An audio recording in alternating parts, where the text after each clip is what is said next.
ની શરૂઆત કરીએ।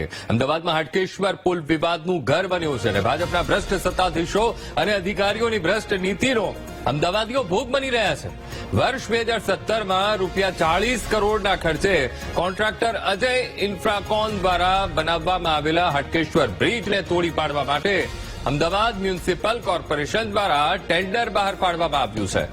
અમદાવાદના સીટીએમ 4 રસ્તા તરફના હાટકેશ્વર જંકશન ઉપર ₹40 કરોડના ખર્ચથી બનાવવામાં આવેલા બ્રિજના સુપર સ્ટ્રક્ચરને તોડી પાડવા માટે 9 કરોડ 31 લાખનું ટેન્ડર બહાર પાડવામાં આવ્યું છે, જેથી ખાતર પર દિવેલ જેવો ઘાટ સર્જાયો છે। ત્યારે અમદાવાદીઓને પડેલી હાલાકી, કરોડો રૂપિયાનો માનવ શ્રમ અને સરકારી મશીનરીનો વ્યય એ બધાની તો કોઈ ગણતરી જ કરતું નથી। બ્રિજ પર પડેલા ગાબડાના કારણે જોખમી સ્થિતિ સર્જાતા આ બ્રિજ વાહન વ્યવહાર માટે 3 વર્ષથી બંધ કરાયેલો છે। હાલ તો આ બ્રિજનો વાહન પાર્કિંગ તરીકે ઉપયોગ થઈ રહ્યો છે। બ્રિજ પર મ્યુનિસિપલ કોર્પોરેશનની કચરો એકત્ર કરવાની લારીઓના ઢગલા પણ કરી દેવામાં આવ્યા છે। પણ સૌથી મહત્વનો સવાલ એ છે કે જેણે આ પાપ કર્યું છે તો એને સજા કોણ આપશે, એ સવાલ અહીંયા થઈ રહ્યું છે અને ભોગવી તો પ્રજા રહી છે। ટેક્સના રૂપિયા બરબાદ થયા છે અને 9 કરોડ 31 લાખનું ટેન્ડર એ બ્રિજને તોડી પાડવા માટે બહાર પાડી દેવામાં આવ્યું છે। હવે સવાલ એ થઈ રહ્યો છે કે હવે કાર્યવાહી ક્યારે?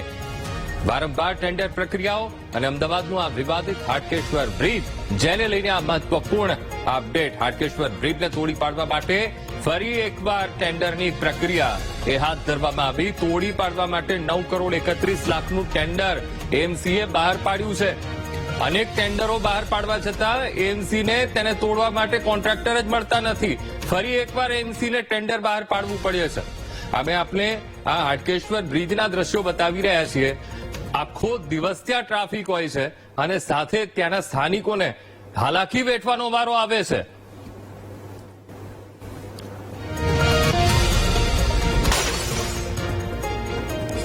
અમદાવાદના હાટકેશ્વર બ્રિજને તોડવાના ટેન્ડરને લઈને સવાલ ઉભા થઈ રહ્યા છે।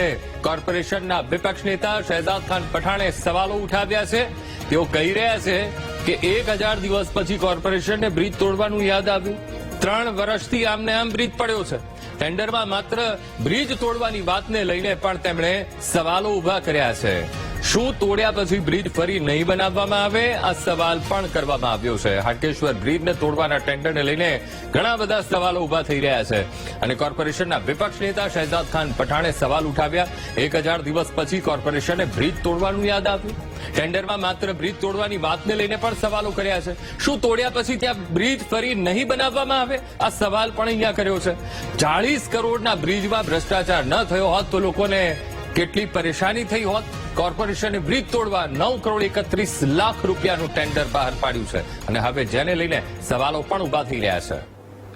40 करोड़ की लागत से बनाया गया इस ब्रिज पर यदि भ्रष्टाचार नहीं होता तो 1000 दिन तक अहमदाबाद शहर की जनता को परेशान ना होना पड़ता और अहमदाबाद शहर की जनता का जो पैसा था उसे ऐसा बर्बाद ना करना पड़ता।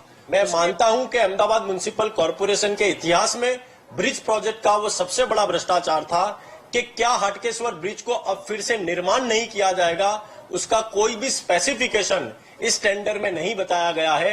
यानी कि ब्रिज प्रोजेक्ट साफ बता रहा है कि 9 करोड़ की लागत से हाटकेश्वर ब्रिज को सिर्फ तोड़ा जाएगा लेकिन फिर से निर्माण नहीं किया जाएगा। और सबसे बड़ी बात तो यह है कि ये निर्णय लेने में अहमदाबाद म्युनिसिपल कॉर्पोरेशन के अधिकारियों को 1000 दिन लग गए। 1000 दिन के बाद ये निर्णय लिया गया है।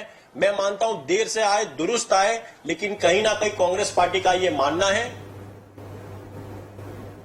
તો આજ મુદ્દે સંવાદદાતા દીપક સોલંકી લાઈવ જોડાઈ ગયા છે। દીપક, 3 વર્ષથી બ્રિજ આમને આમ પડ્યો છે। 40 કરોડના ખર્ચે આ બ્રિજને બનાવવામાં આવ્યો કે જેથી કરીને પ્રજાની સુખાકારી વધે। નીચે જે ટ્રાફિક જામના દ્રશ્યો થાય છે એ ટ્રાફિક જામના દ્રશ્યો ના થાય ને ટ્રાફિકમાં લોકો ફસાય નહીં એના માટે એક વ્યવસ્થાના ભાગરૂપે બ્રિજ બનાવવામાં આવ્યો। પણ બ્રિજમાં ભ્રષ્ટાચારની ગંધ આવી, ભ્રષ્ટાચારના પોપડા ત્યાં ખરવા લાગ્યા અને પછી ખબર પડી કે ભાઈ આ બ્રિજ તો એ ચાલુ કરવા લાયક છે જ નહીં અને હવે આટલા વર્ષ પછી 9 કરોડના ખર્ચે તોડી પાડવાનું ટેન્ડર બહાર પાડવામાં આવ્યું છે। સવાલ એ થઈ રહ્યું છે કે જેણે બનાવ્યું છે શું એની સામે કાર્યવાહી થશે? જે 40 કરોડ રૂપિયાનો ખર્ચ કરવામાં આવ્યો છે બનાવવા માટેનો, એ ખર્ચનો હિસાબ એ કોણ વસૂલશે અને કોણે આપવાના છે?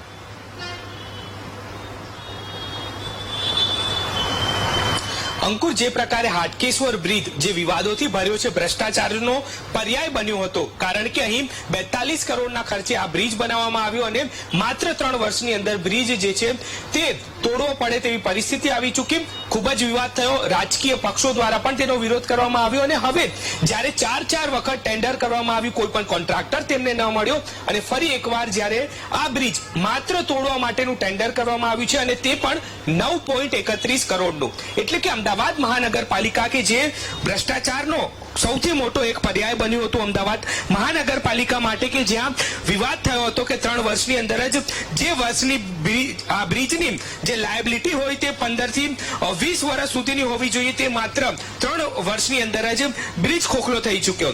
હવે ટેન્ડર બહાર પાડવામાં આવ્યું છે, 21 દિવસની અવધિ રાખવામાં આવી છે. ત્યારે સૌથી મોટો પ્રશ્ન એ થાય છે કે શું હવે અમદાવાદ મહાનગરપાલિકાને કોઈ કોન્ટ્રાક્ટર મળશે ખરા કે આ બ્રિજ તોડવા માટે થઈને? અને સૌથી મહત્વની બાબત, વીટીવી ન્યૂઝ દ્વારા પહેલા અહેવાલ પ્રસારિત કરવામાં આવ્યો હતો કે જે ટેન્ડર 118 કરોડનું કરવામાં આવ્યું હતું. પહેલા વાતો થઈ કે આ બ્રિજ તોડી અને 52 કરોડમાં બનાવવામાં આવશે. વિવાદ થયો અને ત્યારબાદ ટેન્ડરની પ્રક્રિયા જે છે તે થવી જોઈએ તે પ્રમાણે ન થઈ, ઓનલાઈન ટેન્ડર ન મૂકવામાં આવ્યું અને બારોબાર ટેન્ડર જે છે તે 118 કરોડનું બીડ કરવામાં આવ્યું. આ ટેન્ડરને લઈને કોઈ પણ પ્રક્રિયા ન થઈ અને વીટીવી ન્યૂઝ દ્વારા અહેવાલ પ્રસારિત કરાયો હતો કે 118 કરોડ રૂપિયામાં બ્રિજ જે છે તે તોડીને નવો બનાવાશે. તે પ્રક્રિયા પણ સ્ટોપ થઈ ચૂકી.